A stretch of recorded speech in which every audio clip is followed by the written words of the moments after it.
అన్న నమస్తే అన్న, మీ పేరు? నా పేరు ఆనంద్ కొడవలి. ఏం చేస్తుంటారు మీరు? కాంట్రాక్టర్ కూడా. ఓకే, మరి ఏంటండి ఈరోజు రాష్ట్రంలో సిఐఐ సమ్మిట్ జరుగుతుంది వైజాగ్లో. దీనివల్ల రాష్ట్రానికి ఎంతవరకు పెట్టుబడులు వచ్చే అవకాశం ఉందంటారు? మీ అభిప్రాయం ఏంటి అసలు దీని మీద? ఈ రోజున ఉదయం మనం చూసే ఉన్నాం అందరూ. మరి వైజాగ్లో సిఐఐ సమ్మిట్ జరుగుతుంది. అక్కడ దాదాపుగా 410 కంపెనీలతో ఎంఓయూ జరగడం జరిగింది. ఇది రాష్ట్రంలోనే దేశంలోనే మొట్టమొదటిసారి ఒక గేమ్ చేంజర్ లాగా మన నారా లోకేష్ గారు ఎంతో కృషి చేసి మరి మన రాష్ట్రానికి ఎంతో తలమానికంగా ఉండేటటువంటి ఈ ప్రాజెక్టులను తీసుకొచ్చి మరి మన దేశంలోనే మొట్టమొదటిసారి దాదాపుగా ఇప్పటివరకు 30 సిఐఐ సదస్సులు జరిగినాయి. మరి ఇదే మొట్టమొదటిసారిగా దాదాపు 10 లక్షల కోట్లు పెట్టుబడులు తీసుకోవటం మన రాష్ట్రానికి గర్వకారణం. అది లోకేష్ గారి కృషి, మరి చంద్రబాబు గారి కృషి ఎంత ఉందని నేను తెలియజేస్తున్నాను. లోకేష్ గారి పాత్ర ఎలా ఉంది దీని వెనక అసలు? మరి లోకేష్ గారు మన రాష్ట్రంలో కాదు దేశానికి యూత్ ఐకానిక్గా ప్రస్తుతానికి పేరొందారు.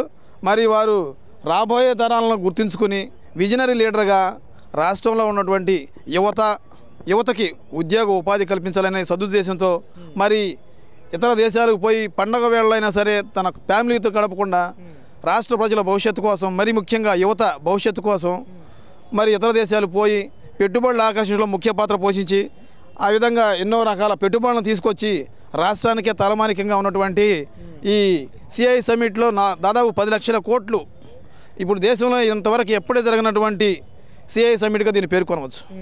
అంటే లోకేష్ గారు కేవలం విలాసాలకు మాత్రమే విదేశీ పర్యటనలు చేస్తూ ఉన్నారు. పబ్లిసిటీ స్టంట్లో భాగంగానే చంద్రబాబు లోకేష్ బయటకు వెళ్ళారు అని చెప్పేసి మాట్లాడిన వైసీపీ నాయకులకు ఎలాంటి సమాధానం చెప్తారు ఈ పెట్టుబడులు కానీ ఈ ఎంఓఏలు చేసుకున్న విధానం మీద? మరి గత ప్రభుత్వం 5 సంవత్సరాలు పరిపాలించింది, ప్రజలందరూ గమనించారు. మరి వారు ఏ పెట్టుబడి తీసుకొచ్చారో బహిరంగంగా తెలియాల్సిన అవసరం వాళ్ళకే ఉంది. మరి వాళ్ళు ఎటువంటి పెట్టుబడులు తీసుకురాలేదు. మన దేశంలో మన రాష్ట్రంలోనేటువంటి వనరులే మనకు పెడుతూ మన రాష్ట్రాన్ని అప్పులు పాలు చేసి ఏమీ కనీసం ఒక గుంట పొడవలేని స్థితిలో కూడా తీసుకొచ్చిన రాష్ట్రాన్ని అట్టడుగు స్థాయికి తీసుకెళ్లారు. మరి మన కూటమి ప్రభుత్వం ఏర్పడినాక పవన్ కళ్యాణ్ గారు కానీ, అక్కడ మోదీ గారు కానీ, ఇక్కడ చంద్రబాబు నాయుడు గారు కానీ మరి ఎంతో సానుకూలంగా స్పందించి మన రాష్ట్రాన్ని ప్రగతి పదంలో నడపడానికి ఎంతో కృషి చేస్తున్నారు. ఆ మాట అనడానికి వైసీపీ వాళ్ళు ఒకసారి వెనక్కిపోయి ఆలోచించుకోవాలి. ఎందుకంటే గతంలో మనం ఏం చేసాం, ఎంత పెట్టుబడులు తీసుకొచ్చాం.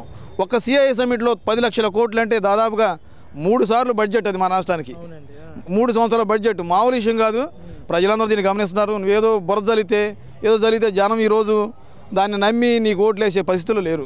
ప్రతి నిశ్చితంగా గమనిస్తున్నారు. కాబట్టి నేను 151 సీట్లు 11 సీట్లు కూర్చోబెట్టారు.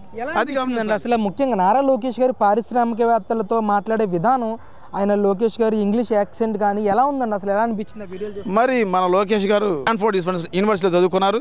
మరి వరల్డ్ బ్యాంక్లో పనిచేశారు. మరి ఆయన ఇంగ్లీష్ ఫ్లూయెంట్గా మాట్లాడు, హిందీ మాట్లాడుతూ దేశంలోని వివిధ భాషలు అనర్గళంగా మాట్లాడే శక్తి మన లోకేష్ గారికి ఉంది.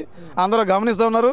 మరి గత ప్రభుత్వంలో మన జగన్మోహన్ రెడ్డి గారు మరి ఏ భాష కనీసం తెలుగు మాట్లాడడం కూడా తడబడే వ్యక్తి మన జగన్మోహన్ రెడ్డి గారు. మరి చంద్రబాబు నాయుడు గారి కుమారుడు, ఆ తాత సీఎం, చంద్రబాబు గారు సీఎం, ఆయన అనర్గళంగా ఇంగ్లీష్ మాట్లాడగలడు, హిందీ మాట్లాడగలడు. ప్రజలను ఆకర్షించే, పెట్టుబడిదారులను ఆకర్షించే తత్వం లోకేష్ గారి దగ్గర ఉంది. ఎందుకంటే ఆయన ఎక్కడున్న తన వినయ విధేయతలను, వాని యొక్క వ్యక్తిత్వాన్ని చక్కగా చూపెడతారు. కాబట్టి ఆయన ఆకర్షితులను చేయడంలో నెంబర్ 1 ఇది చెప్పాలి ఖచ్చితంగా ప్రజలు. గతంలో ఆయన మీద ఎన్నో ట్రోల్స్ వచ్చినాయి, ఎన్నో రకాలుగా ఆయన పప్పు అని ఎన్నో రకాలుగా ఆయన ట్రోల్ చేసిన పరిస్థితి. ఈరోజు వాటన్నిటికీ భిన్నంగా నారా లోకేష్ గారు ఈ విధంగా మారడానికి ఇవన్నీ కారణం అయ్యాయంటారు. అసలు ఇప్పుడున్న పరిస్థితుల్లో లోకేష్ని ఎలా చూస్తారు మీరు? సరే, ఈ విషయానికి వచ్చారు కాబట్టి గత ప్రభుత్వంలో కొంతమంది మంత్రులు, ఎమ్మెల్యేలు అవాకులు చెవాకులు పేరు లోకేష్ గారి మీద. వార్డు నెంబర్గా గెలవలేడు, పప్పు అని అదని మన శ్రీమతి రోజా గారు మరీ అనర్గళంగా కూడా, మరి కొడాల నాని గారు కానీ ఎలా మాట్లాడారో మనం అందరం గమనించాం. మరి పడిన చోటే గెలిచి నిలవాలని లోకేష్ గారు పట్టుదలతో ఓడిపోయిన 2 రోజుల తర్వాత నుంచే నియోజకవర్గంలో ఎన్నో సేవా కార్యక్రమాలు సొంత నిధులతో ఎంతోమంది వృద్ధులకు, వికలాంగులకు తోపుడు బండ్లు కానీ, ఆర్థిక వనరులు కానీ ఎన్నో సమకూర్చి మరి పడిన చోట గెలిచి నిలబడి రాష్ట్రంలోనే ద్వితీయ స్థానంలో మెజార్టీ సాధించాడు. మరి మంగళగిరి నియోజకవర్గంలో దాదాపుగా 85 తర్వాత ఎప్పుడు గెలిచిన దాఖలాలు లేవు. మరి ఈ 30 సంవత్సరాల వ్యవధిలో ఎవరూ తెలుగుదేశంలో గెలవలేదు.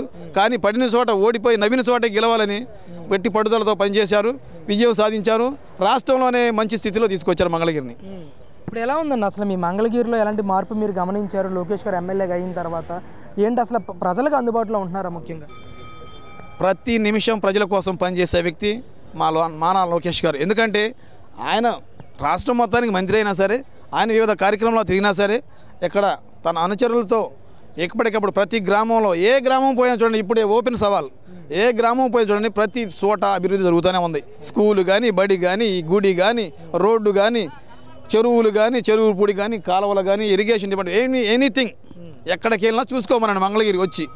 ఇప్పుడే కాదు, నా భూతో నా భవిష్యత్ లోకేష్ గారి గురించి మగాడు మంగళగిరిలో పోటీ చేయలేడు వైసీపీ నుంచి, ఇది మాత్రం పక్క. సరే, మీరు ఎస్సీసీఎల్కి సంబంధించి ఒక నాయకుడిగా వ్యవహరిస్తున్నారు కాబట్టి ప్రశ్న అడుగుతున్నాను. ముఖ్యంగా కూటమి ప్రభుత్వం అధికారంలోకి వచ్చిన తర్వాత అంబేద్కర్ విగ్రహాల మీద దాడులు జరుగుతున్నాయని, ఎస్సీలను చిన్నచూపు చూస్తున్నారని, ఎస్సీల మీద దాడులు జరుగుతున్నాయని పెద్ద ఎత్తున జడా శ్రవణ్ కుమార్ కానీ, వైసీపీకి సంబంధించిన కొంతమంది దళిత నాయకులు కానీ పెద్ద ఎత్తున విమర్శలు చేస్తూ ఉన్నారు రాష్ట్ర ప్రభుత్వాన్ని. దీన్ని ఎంతవరకు సమర్థిస్తారు? నిజంగా అలాంటి పరిస్థితి ఉందా రాష్ట్రంలో? మరి వైసీపీ దళిత నేతలకి ఈరోజు కూడా తెలుసుకున్నారు. మరి ఆ రోజు డాక్టర్ సుధాకర్ గారిని నడి రోడ్డు మీద గుడ్డలోడ తీసి ఒక డాక్టర్ గారిని, మరి ఆయన ఉన్నతమైన విద్యావంతుడు మరి డాక్టరు, అటువంటి వ్యక్తిని నడి రోడ్డు మీద మాస్క్ అడిగిన కారణానికి నడి రోడ్డు మీద బట్టలు లేకుండా కూర్చోబెట్టి చివరికి ఆయన చనిపోవడానికి కారణమైన వైసీపీ నాయకులకి ఆ రోజు దళిత నాయకులు గుర్తు రాలేదా? మీ వైసీపీ సర్పంచే కదా తగలబెట్టింది. మరి మన సుబ్రహ్మణ్యం గారు మహానేత, మరి సుబ్రహ్మణ్యం గారు ఒక ఎస్సీ కార్ డ్రైవర్ని చంపి డెడ్ బాడీని డోర్ డెలివరీ ఇస్తే ఏం మాట్లాడారు ఈరోజు వైసీపీ నాయకులు? ఎమ్మెల్సీ అనంతబాబుని ఎవరు మాట్లాడారు? ఈరోజు గుర్తొచ్చారా దళితులు? ఆ రోజు కుక్కిన పేరులాగా జగన్మోహన్ రెడ్డి కాళ్ళ కింద పడి ఉండి మీరు ఈరోజు మాట్లాడుతున్నారా దళితుల గురించి? అది హాస్యాస్పదంగా ఉంది. తెలుగుదేశం పార్టీలో ఎప్పుడు దళితులు ముందుంటారు, వాళ్ళకి సుమితి స్థానం కలుగజేస్తారు. మరి అదేవిధంగా మా ఎంఎస్ రాజు గారు కానీ, వరల రామయ్య అన్నయ్య కానీ, తెనాలి శ్రావణ్ కుమార్ గారి, చాలామంది నక్కా ఆనందబాబు గారు కానీ చాలామంది ఉన్నతమైన స్థానాలు కల్పించారు. వారు ముందంజలో ఉన్నారు. దళితుల కోసం ఎప్పుడు పార్టీ ఉండా కానీ లేకపోయినా కానీ గత 5 సంవత్సరాల్లో కూడా మేము దళిత నాయకులుగా అన్ని కార్యక్రమాల్లో పాల్గొన్నాం. అంబేద్కర్ విదేశీ విద్యా విధానం తీసిన రోజు ఒక్క దళిత నాయకుడు మాట్లాడాం. మేము నిలబడి మంగళగిరి సెంటర్లో మాట్లాడాం. మామూలు అవసరమైతే కోర్టుకు జైలు తీసుకెళ్లారు నైట్. అది దళితుల కోసం పనిచేసామంటే అప్పుడు మా గవర్నమెంట్ లేదే. ఈరోజు దళితుల కోసమే పనిచేస్తున్నాం, అప్పుడు దళితుల కోసమే పనిచేసాం. ఎప్పుడు దళితుల కోసం పనిచేసే ప్రభుత్వం తెలుగుదేశం ప్రభుత్వం మరియు కూటమి ప్రభుత్వం. And my only request to all the titans of the industry on the dais, please give me your Rolodex. Well, Rolodex is outdated. Please give me your Google contacts. I think that's the approach we need, so that I can go get the entire ecosystem. It could be the Chittoor node or the Kadapa Koparthi node or the drone city that we're building out in Kurnool. Your Rolodex is very, very valuable. Definitely your word goes a long way. Once you put in the word, rest assured we will close the deal. I keep telling my team, ABC, always be closing. So we approach it with that attitude. And needless to say, if you look at it, I'm a young minister.